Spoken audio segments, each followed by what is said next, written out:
bienvenue sur la chaîne Mariage épanoui avec Dieu. Nous sommes heureux de vous retrouver encore pour cette nouvelle vidéo. Et aujourd'hui, nous allons parler de l'abstinence. Nous allons parler plus précisément de comment vivre l'abstinence, la pureté jusqu'au mariage. C'est une question qu'on nous a beaucoup posée et nous aimions simplement dans cette vidéo vous partager des principes, des conseils sur pourquoi en fait, la raison de ce désir qu'il y a dans le cœur du chrétien et aussi de comment, quels sont les différents principes qu'on peut mettre en place pour vivre cette abstinence, pour glorifier Dieu et lui obéir.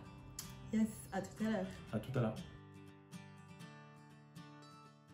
Dans nos précédentes vidéos et même des fois dans nos posts sur les réseaux sociaux, Instagram, Facebook, si vous ne nous suivez pas, allez-y. Nous avons partagé notre histoire, notre parcours et en fait on a dit qu'on avait passé 4 ans de relation entre fréquentation et fiançailles avant de s'engager dans le mariage. Et pendant ces 4 ans, on a vécu dans l'abstinence sexuelle jusqu'au mariage. Et on avait aussi partagé le fait qu'on avait attendu le jour de notre mariage pour s'embrasser pour la première fois. Et tout ça, c'était pas juste pour battre des records, mais il y avait une motivation autre derrière. Et dans cette vidéo, c'est vraiment ce qu'on aimerait partager. Non seulement le pourquoi et le comment se garder pur jusqu'au mariage. C'est un réel défi, mais derrière lequel il y a vraiment de grandes bénédictions que Dieu promet. Et on veut vraiment vous encourager à marcher dans cette voie-là. Dieu ne nous oblige à rien, donc nous non plus on peut obliger personne à rien. Exactement. Mais on ne peut que vous exhorter à vraiment marcher dans l'obéissance dans ce domaine. Parce que nous on l'a vécu et on peut vous dire que c'est possible avec Dieu. Donc tout de suite, je te laisse commencer par pourquoi il faut attendre jusqu'au mariage en fait. Alors en fait, c'est important déjà de se poser cette question du pourquoi. Parce que c'est important d'avoir une conviction et pas juste marcher par conformisme. Peut-être que vous avez grandi dans un milieu chrétien, vous avez toujours entendu qu'il faut se garder, se préserver jusqu'au mariage et vous ne comprenez pas forcément vous-même. Et c'est important de d'abord comprendre le pourquoi. C'est d'ailleurs ce qui va vous aider à tenir dans l'attente. Parce que il y aura des moments difficiles, il y aura des moments plus difficiles que d'autres. Donc la première raison pour laquelle on veut vraiment honorer Dieu et obéir à Dieu, c'est parce que il a prévu un cadre qui est celui du mariage pour vivre pleinement l'intimité sexuelle. Et c'est un cadre qu'il a prévu pour nous. On ne le fait pas juste pour obéir à Dieu, mais ce cadre qu'il a mis en place est un cadre qui nous protège. Et le fait d'expérimenter l'intimité sexuelle dans le cadre du mariage nous permet vraiment de pouvoir totalement nous investir pour l'autre. Le mariage, c'est un cadre de liberté dans lequel on peut exprimer totalement ce côté d'intimité sexuelle. Oui, et parce qu'il y a un engagement. On ne va rien vous apprendre si on vous dit que il y a plein de personnes qui ont vécu des déceptions parce qu'elles se sont données et que finalement elles ont été déçues. Et Dieu veut nous protéger aussi de tout ça en nous prescrivant de se garder pour rentrer d'abord dans ce cadre protégé par un engagement qu'est le mariage avant de donner ce que nous avons aussi de plus précieux en fait qui est notre personne tout entière quoi. Et si on veut aller plus loin, on peut se dire que en tant que chrétien, en tant qu'enfant de Dieu, notre corps ne nous appartient plus. Et en fait, on ne fait pas ce qu'on veut de notre corps, mais on veut vraiment que notre corps puisse être un instrument pour Dieu, un instrument pour le glorifier, un instrument pour l'honorer. Et c'est aussi à travers cela que on choisit de se garder jusqu'au mariage. C'est aussi une façon d'adorer Dieu et de lui obéir, de lui dire « Seigneur, je te fais confiance pour ce que tu as prévu et je sais que ce que tu as prévu pour moi, c'est pour mon bien. » Et un autre point que va nous apporter le fait de nous garder jusqu'au mariage, c'est le fait que ça va travailler aussi notre caractère dans le sens de la maîtrise de soi, la maîtrise de son corps et aussi le fait de respecter l'autre. C'est une compétence, si je peux dire ça comme ça, que vous allez travailler avant le mariage et qui va vous être utile pour après. Parce que, je prends un exemple, on ne sait pas exactement de quoi va être fait notre mariage quand on y entre, mais imagine que ta femme ou ton mari tombe gravement malade pour une période très longue. Comment tu vas gérer cette période-là dans ton corps? Est-ce que tu vas pouvoir le maîtriser? Tu vas pouvoir maîtriser les tensions que tu as? C'est aussi ça, en fait, quelque part, qu'on travaille juste avant le mariage. Et puis, en fait, il faut se dire que Dieu n'interdit pas les relations sexuelles dans l'absolu. Il les interdit en dehors d'un certain cadre. Dieu a créé les relations sexuelles. Il a voulu ça, c'est lui qui les a créées. Donc, c'est pas une mauvaise chose. Mais c'est juste que, comme toute bonne chose, en fait, quand elle est mal utilisée, elle fait des dégâts. Elle fait des dégâts. Donc, du coup, vraiment, le but n'est pas de dire que la sexualité ou les relations sexuelles en soi sont mauvaises. Parce que souvent, quand on est jeune et qu'on entend c'est interdit, en fait, on relie ça à une chose qui est mauvaise. C'est ça. Et que c'est parce que c'est pas bien que c'est interdit. Mais non, en fait, c'est juste que il y a un temps et un cadre pour ça. Et qu'en dehors de ce temps et de ce cadre, c'est mauvais. Et du coup, ça cause des dégâts qui peuvent créer des blessures qui vont rester pendant des années et qui vont mettre des années, du temps à cicatriser, qui vont même des fois impacter la façon dont on voit l'amour ou la personne du sexe opposé ou même la façon dont on se voit soi-même. Donc, c'est vraiment des choses qui vont aller toucher à notre identité et avec lesquelles il faut vraiment faire attention, quoi. Un autre point que j'aimerais aborder, c'est le fait d'attendre jusqu'au mariage, ça vous permet de vous concentrer sur les autres aspects de votre relation. En ayant des rapports sexuels là, au début peut-être de votre relation, ou même avant d'être arrivé jusqu'au mariage, ça va un peu comme court-circuiter tous les autres éléments. Vous n'allez plus forcément prendre le temps de vous connaître dans vos émotions, dans qui vous êtes. Vous n'allez pas prendre le temps d'investir dans votre relation pour grandir, connaître les goûts de l'autre. Vraiment approfondir votre relation, ça va comme court-circuiter. Donc je crois sincèrement que Dieu a prévu aussi que ça arrive après pour que tous les autres éléments puissent être mis en place pour qu'une fois dans le mariage, en fait, l'intimité sexuelle soit comme la cerise sur le gâteau. Quelque chose qui ne va pas rachever une œuvre que vous aurez commencé à travailler bien avant. Ouais. Et c'est vrai que souvent on entend dire oui, l'amour rend aveugle, mais en fait, c'est pas l'amour en soi qui rend aveugle, c'est juste que quand on fait les choses à l'envers et qu'on commence par ce qui devait être la fin, finalement, on n'a pas vu tout ce qu'on aurait dû voir avant d'arriver à cette fin-là. Et au final, on est allé trop vite, on a brûlé des étapes et ça donne ce que ça donne, quoi. C'est des choses sur lesquelles nous aussi on a réfléchi et où on a fait notre choix. À un moment, on s'est dit, bah, nous, déjà individuellement, avant de s'être rencontrés, autant lui que moi, on était dans cette optique de se dire qu'on voulait se garder jusqu'au jour où Dieu permettra qu'on se marie. Ça ne veut pas dire qu'on n'a pas de pulsions. Le problème, ce n'est pas les pulsions sexuelles parce qu'en fait, Dieu nous a créés comme ça et c'est normal. Quand on a des pulsions sexuelles, c'est normal. Ça veut dire que notre corps fonctionne correctement. Il faut savoir les canaliser, les maîtriser. D'où l'importance de la maîtrise de soi. D'où l'importance aussi de compter sur Dieu, en fait. On va y revenir dans la deuxième partie, mais déjà, on peut le dire ici, ce n'est pas par vos propres forces ou par vos moyens humains qu'on peut vraiment réussir à expérimenter pleinement cela. On a vraiment besoin de la grâce de Dieu pour apprendre aussi à se garder. Un autre élément qui est important, à mon avis, c'est que le premier rapport, la première fois, c'est un moment qui est tellement important. C'est un moment qui va tellement marquer en fait toute ta vie dans ce côté-là, du côté de l'intimité, qu'il est important de ne pas gâcher ce moment. En le pratiquant, si je peux dire comme ça, dans un cadre où voilà, on s'est laissé aller et où il n'y a pas eu un temps de préparation, il n'y a pas forcément une connexion avec l'autre, un engagement avec l'autre, ou même vous ne vous connaissez pas suffisamment en fait.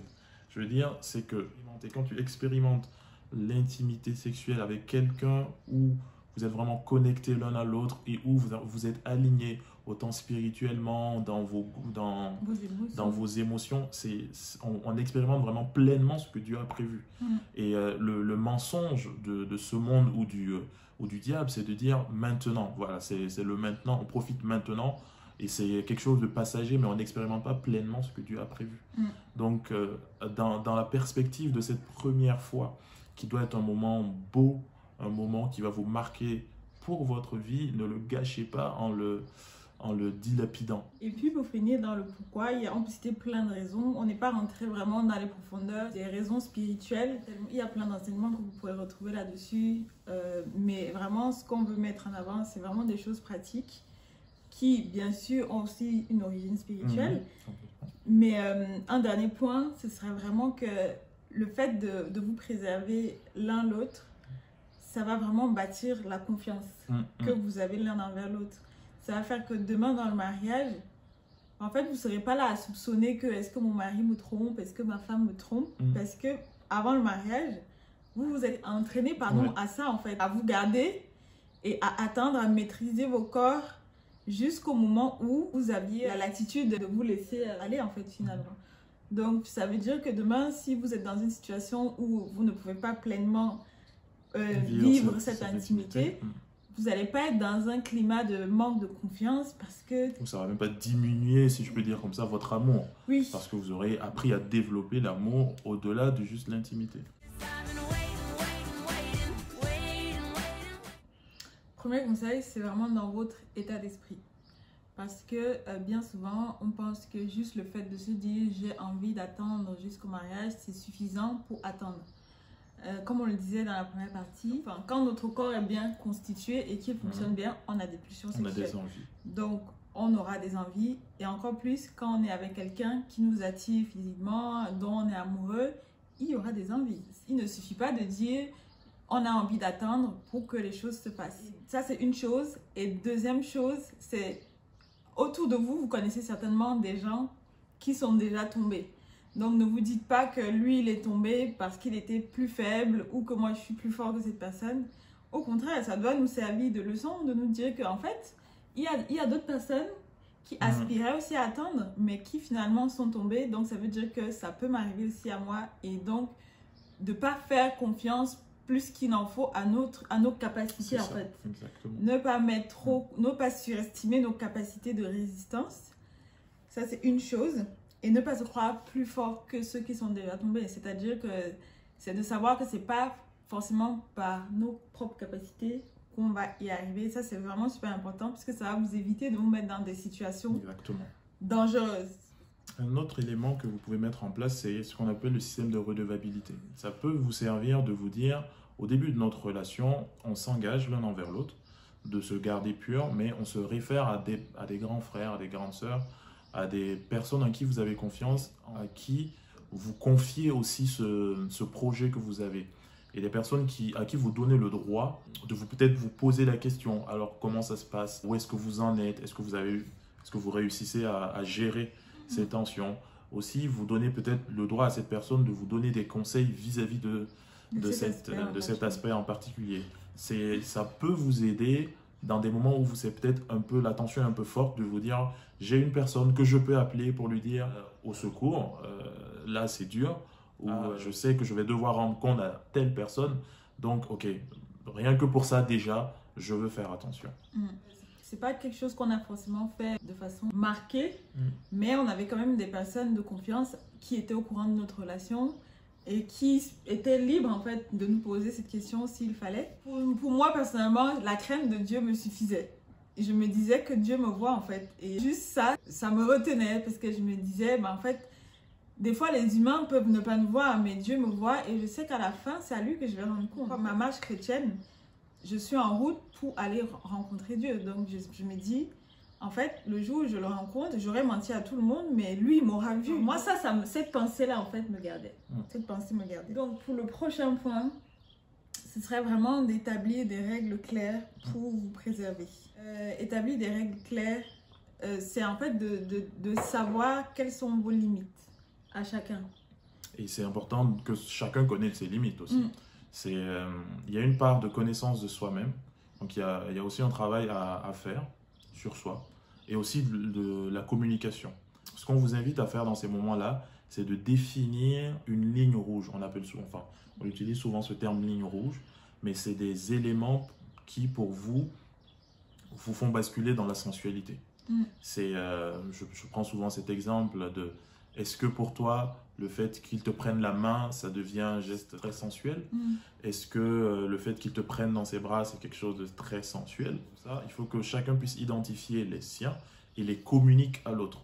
C'est important parce qu'on n'a pas forcément la même ligne rouge et il ne faut pas présupposer la ligne rouge de l'autre en se disant « bon, moi, ça ne me fait rien, mais c'est peut-être ça qui va entraîner l'autre à aller dans un terrain dans lequel il va vous entraîner vous. » Il faut penser aussi en termes d'équipe là. Vous êtes à deux, vous avez besoin de vous soutenir l'un l'autre et en communiquant vos lignes rouges, ça va vous permettre de vous garder.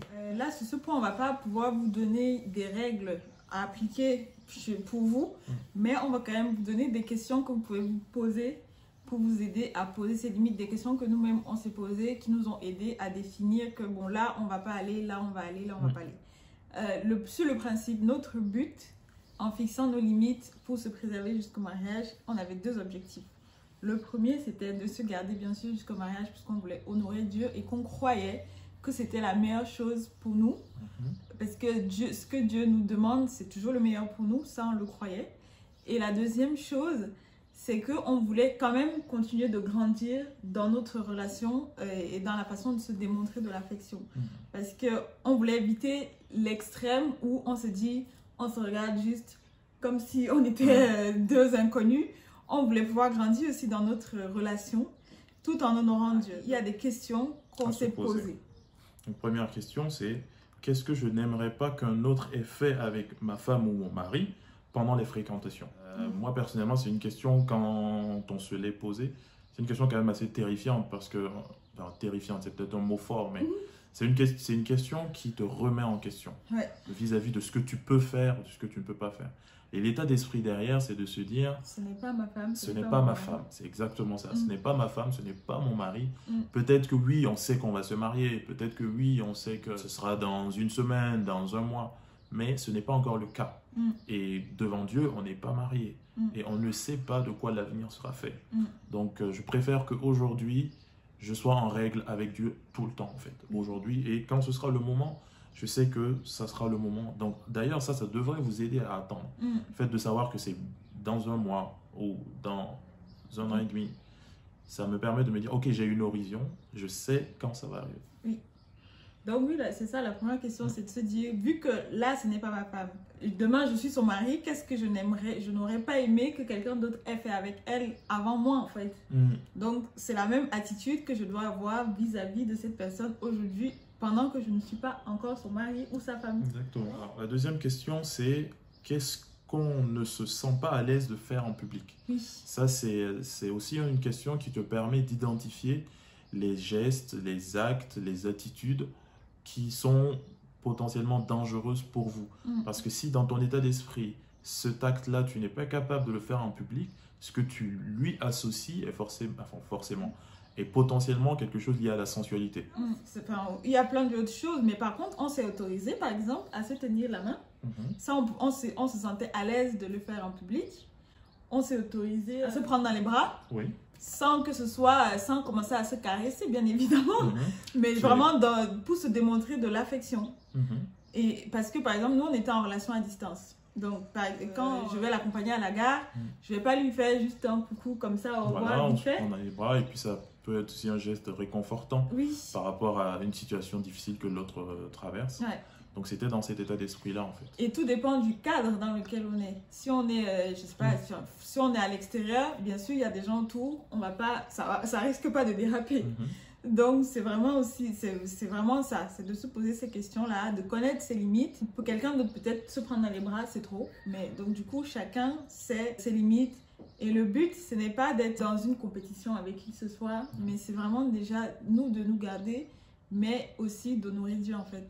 Un autre élément qui peut vraiment vous aider à vous projeter et aussi à vous garder, c'est d'avoir un cap, d'avoir l'horizon, en fait, de savoir où vous allez.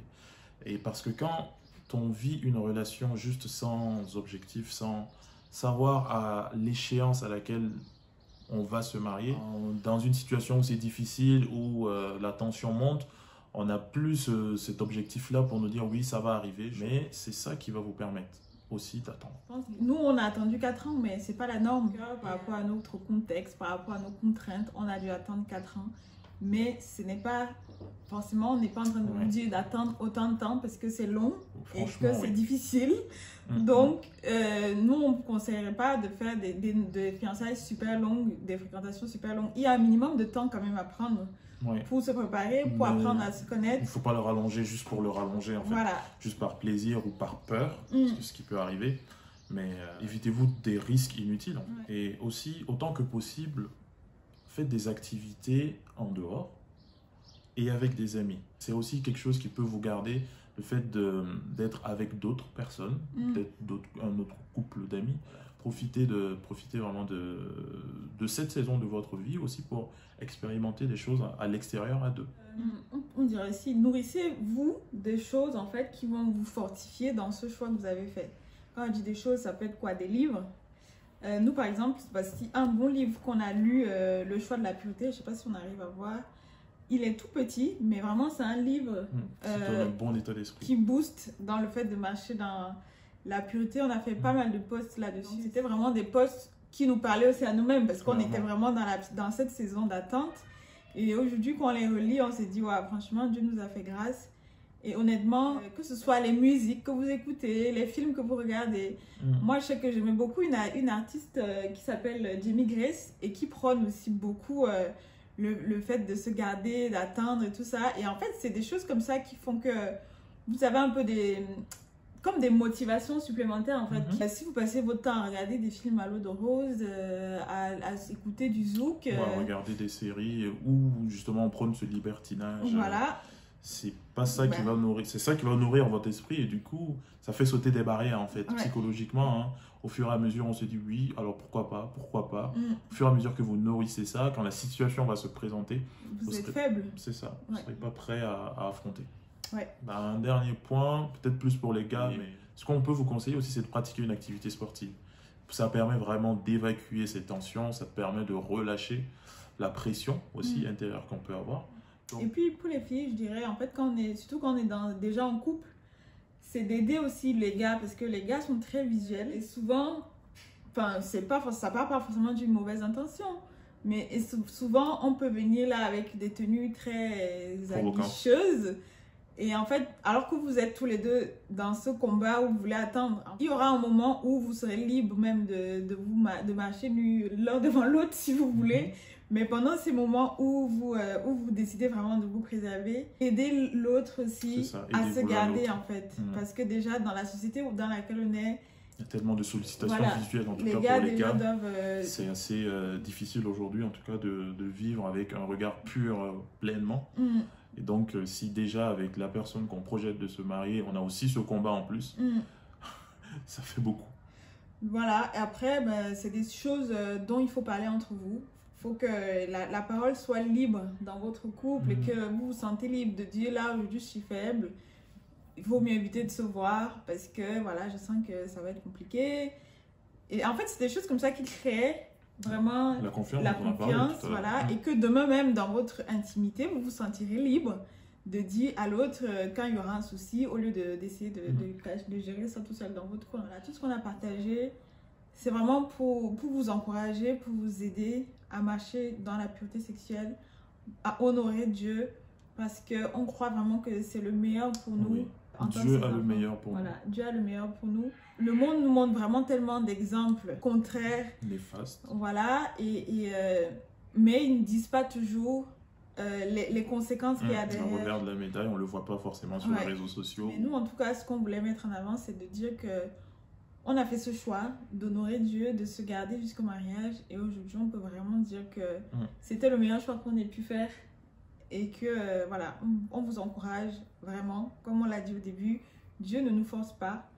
Il nous donne toujours le choix. Mais nos choix ont des conséquences. Et vraiment, on vous encourage à faire le bon choix et à attendre, à faire confiance à Dieu. Faites votre part, faites-lui confiance. Que Dieu vous bénisse. Rendez-vous dans une prochaine vidéo. Rendez-vous dans une prochaine vidéo. On prend vos commentaires, on prend vos questions. N'hésitez pas à nous dire ce que vous en pensez. Si vous aussi, vous avez mis en place, je sais pas, des stratégies, on sera content aussi de vous lire. Ça pourra servir à d'autres. Et on est sur les réseaux sociaux, Facebook, Instagram, Twitter. Vous pouvez nous rejoindre et vous pouvez aussi vous abonner à la chaîne. On postera régulièrement des vidéos et on se dit à très, très bientôt. Dieu vous bénisse. Ciao.